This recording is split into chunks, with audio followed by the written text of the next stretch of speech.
كيف تحمي نفسك وعائلتك من أمراض الشتاء. بدون مقدمات طويلة، ملايين الناس تعاني من أمراض الشتاء ونزلات البرد، ويمكن تجنبها إذا التزمت بهذه النصائح التي سوف أخبرك عنها اليوم. يمكن تنفيذها بطريقة سهلة وبسيطة ولا تتطلب مصروف مالي كبير. مرحبا متابعينا الاعزاء ومشاهدين جدد، معكم دكتور فراس العلي، يحييكم اينما كنتم على قناتكم الطبيه. خلينا نتكلم عن هذه النصائح بطريقه مباشره. اول نصيحه، ونصيحه مهمه جدا واساسيه، الابتعاد عن الشخص المريض، عدم الاختلاط بالشخص المريض. طب تقول لي دكتور اذا هذا الشخص داخل بيتي انا شلون اعمل؟ يعني ما هو العمل؟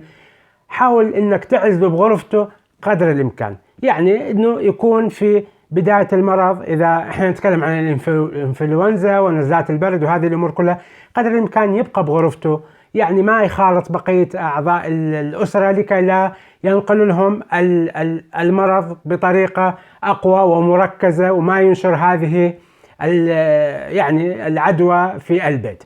ولكن إذا كان عندك مثلا قريب صديق، فالأفضل انه يعني تتصل عليه بالهاتف، تطمئن عليه، وما يعني لا يوجد داعي انك تزوره بالبيت. وطبعا احنا من عاداتنا وتقاليدنا بس يجي الضيف نعبط بعض ونبوس بعض 10 بوسات، وشلونك فلان وعزيز وغالي، هاي الاشياء يعني خفف منها.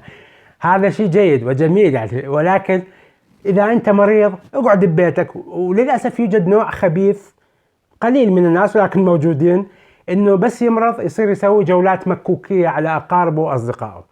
اذا تعرف مثل هذا الشخص، اذا موجود عندكم واحد مثله اكتب لي تعليق. هذا يصير يلف على الناس وهلا وشلونك هاي الامور كلها، وينقل العدوى. فاعتقد انه يتحمل مسؤولية اخلاقية وحتى مسؤولية دينية لنشره وصحية لنشر مثل هذه الامراض، حتى لو كانت بسيطة، انفلونزا او هاي الاشياء. ولكن اخوان الكرام، هذه الامراض تؤدي الى تعطيل المصالح، اذية الجسم. يوجد ناس صحتها بسيطة ضعيفة، فيعني ما نحاول قدر الامكان ان ننشر هذه الامراض. هذه النقطة الاولى، والنقطة مهمة جدا. النقطة الثانية، غسل اليدين بعد ما تدخل الدار.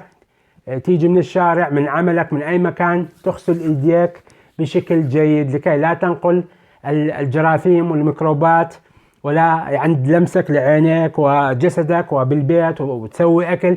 دائما اغسل يديك بشكل جيد، وخاصة عودوا الاطفال ايضا على غسل اليدين، لان الاطفال هم من احد اهم المصادر لجلب العدوات من المدارس ومن الحضانات ومن هاي الامور كلها. فالافضل ان الطفل ايضا يتعود من صغره على غسل اليدين. طيب، النقطة التالية والنصيحة التالية، شرب السوائل الساخنة أو الدافئة، عفوا الدافئة مو الساخنة، الدافئة. شرب السوائل الدافئة، عندك مثل الشاي، السوائل مختلفة تكون دافئة، ولكن أنا أفضل شرب الماء الدافئ. تكلمت عن هذا الموضوع، يوجد فيديوهات كثيرة عن أهمية تناول المياه الدافئة. هذا أفضل صديق للجسم، وينظف الجسم ويخرج السموم منها، موجود على القناة يمكنكم مشاهدته. طيب، النقطة التالية هي تناول أطعمة غنية بالفيتامينات. يعني تتناول تكثر من تناول الليمون، البرتقال، الكيوي، هاي الأمور كلها، الثوم، البصل. طبعا تقول لي ريحته دكتور، أوكي، ولكن فائدته كبيرة اخواني الكرام، وهو بشكل طبيعي، يعني مو يكون خليط كيميائي، لا، هذا شيء طبيعي نتناوله، يعزز صحتنا، يعزز مناعتنا مع المياه الدافئة، مع السوائل الساخنة. النقطة التالية هي ارتداء ملابس شتوية مناسبة للحفاظ على درجة الحرارة. يعني البس شيء يكون دافئ. هسه تقول لي دكتور مو انت لابس نص كم، نص سردان، يعني قميص خفيف بالشتاء. اول شيء البيت عندي دافئ ولله الحمد. ثاني شيء، عند تصويري للحلقات هاي ابذل طاقة كبيرة جدا وحرارة، لان هذا اللي 5 دقائق و7 دقائق اشوفها تتطلب مني مجهود فردي كبير، وانا اظل اصور واعيد واحط وهذا، فهذا يعني يولد لي حرارة.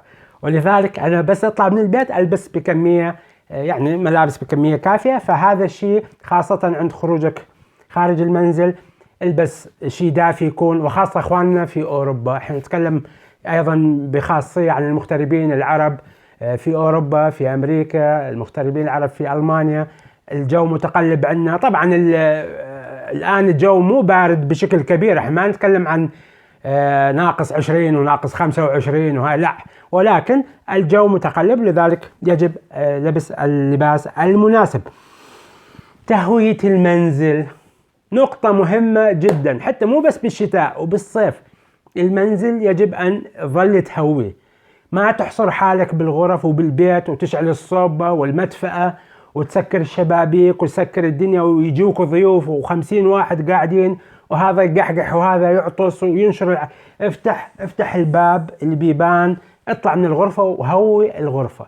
هوي الغرفة لكي يدخل كمية كافية من الهواء الفريش، يعني الهواء النقي الجديد، وتجدد هواء الغرفة. وخاصة أيضا نحن نتكلم عن المغتربين في أوروبا، أنا ما أعرف شلون بأمريكا، لكن في أوروبا للأسف البيوت بشكل عام قديمة، وعندما تقوم بعملية التهوية بطريقة كافية يظهر العفن في بعض البيوت. هذه نقطة مهمة أيضا تؤثر على الصحة، ولذلك يجب التهوية. اكتبوا لي بتعليق إخواننا في أوروبا إذا تعانون من هذه الظاهرة. خلينا نتكلم عن النقطة والنصيحة التالية المهمة: ممارسة الرياضة، مو بس بالشتاء، بالصيف وبكل وقت، ولكن بالشتاء أنا ما أقول لك روح النادي ارفع حديد ودامبز لا، على الأقل بالبيت اعمل تمارين رياضية، تمارين تحسن نشاط الدورة الدموية.